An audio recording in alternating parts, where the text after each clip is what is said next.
magaalada Kismaayo ee xarunta gobolka Jubbada Hoose ayaa markii ugu horeysay waxaa laga hirgeliyay mashruuc la doonayo in lagu kabciyo awoodda dhaqaale ee haweenka danyarta ah ee ku nool xaafadaha kala duwan ee magaalada Kismaayo. Barnaamijkan ayaa waxaa hirgelisay hay'adda maxalliga ah ee lagu magacaabo Iswaasida, waxaana mashruucan ka faa'iideystay 148 haween kuwaasi oo laga soo kala dhaxulay xaafadaha kala duwan ee magaalada Kismaayo. Munaasabada daahfurka mashruucan oo lagu qabtay gudaha xarunta hay'adda Iswaasida ee magaalada Kismaayo ayaa waxaa ka soo qayb galay mas'uuliyiinta dawladda hoose ee Kismaayo, ururka haweenka Jubbaland iyo marti sharaf kale. Cumar Cabdullaahi Hire oo ah madaxa mashaariicda hay'adda Iswaasida ayaa munaasabada ka sheegay in mashruucan loogu talagalay inay ka faa'iideystaan haweenka danyarta ah ee ganacsiyada yaryar ku haysta suuqyada magaalada Kismaayo in horumar loo sameeyo dhan walba leh, dhanka ganacsiga, dhaqaalaha, waxbarashada, caafimaadka, dhinacyo badan dumarka iyo carruurta in laga taageero weeye ama laga kordhiyo weeye barnaamijkeena ujeedooyinka ugu muhiimsan ee aan leenahay. Dhaqaalaha iyo qaabka loo ganacsanayo iyo soo saarka laga taageeraya dhibaatooyinka kale ee muxuu ahaa siyaabo kala duwan ee ula kulmaan wixii kala bixin iyo nidaam oo laga siinaya in laga taageero qorshaheena ku jirta barnaamijkeena bilow weeye.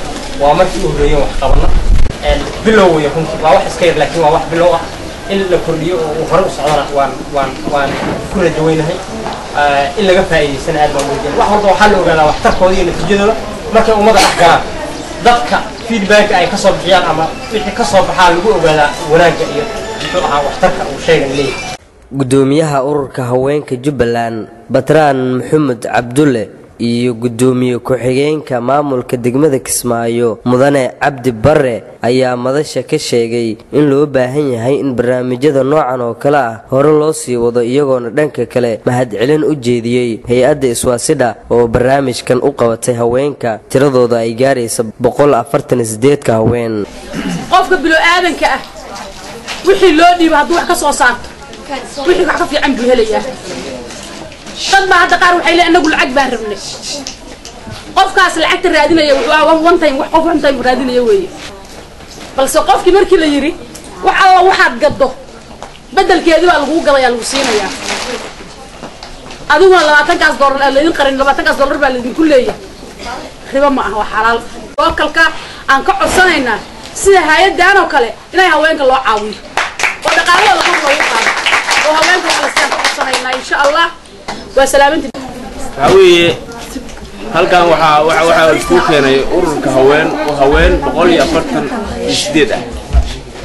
148 haweenka la isku keenay waxa isku keenay hay'adda la Iswaasida sabab waa hay'ad cusub laakiin way xana qaadi ayadoo cusub bay xana qaatay isbitaal bay furtay isbitaalkeeda markii daawo laga qaatay haddana waa arkaysaan mashruuc kale oo qiimo leh mashruuc qiimo leh diplomatic horumarinayo waxaana lagu horumarinayaa haweenka empower gareynta haweenta ku qoran. haweenka ayaa waxa weey awoodsiinta haweenka iyo waxa weey dhiirigelinta.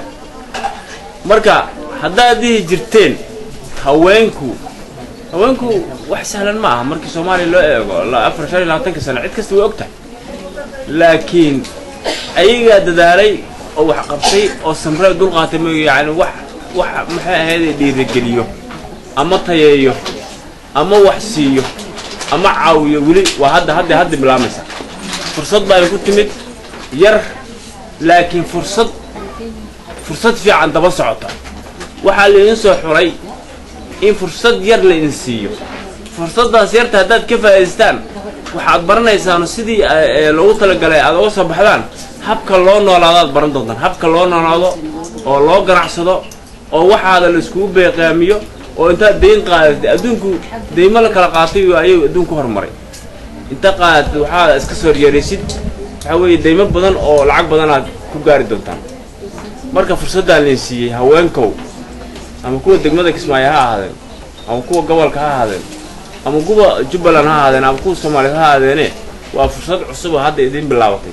mashruucii ugu horeeyay ayaa noqday mid socday muddo 3 maalin ah iyagoona xubnaha hay'adda iswaasidha ay sheegeen in uu noqon doono mid sii socdo waxaana haweenkii danyarta ahaa ee mashruucan ka faa'iideystay ay si weyn u soo dhaweeyeen barnaamijkan lagu horumarinayo dhaqaalaha haweenka danyarta ah ee magaalada Kismaayo. Iidlaadan Maxamed Degene TV-ga Somali Cable magaalada Kismaayo.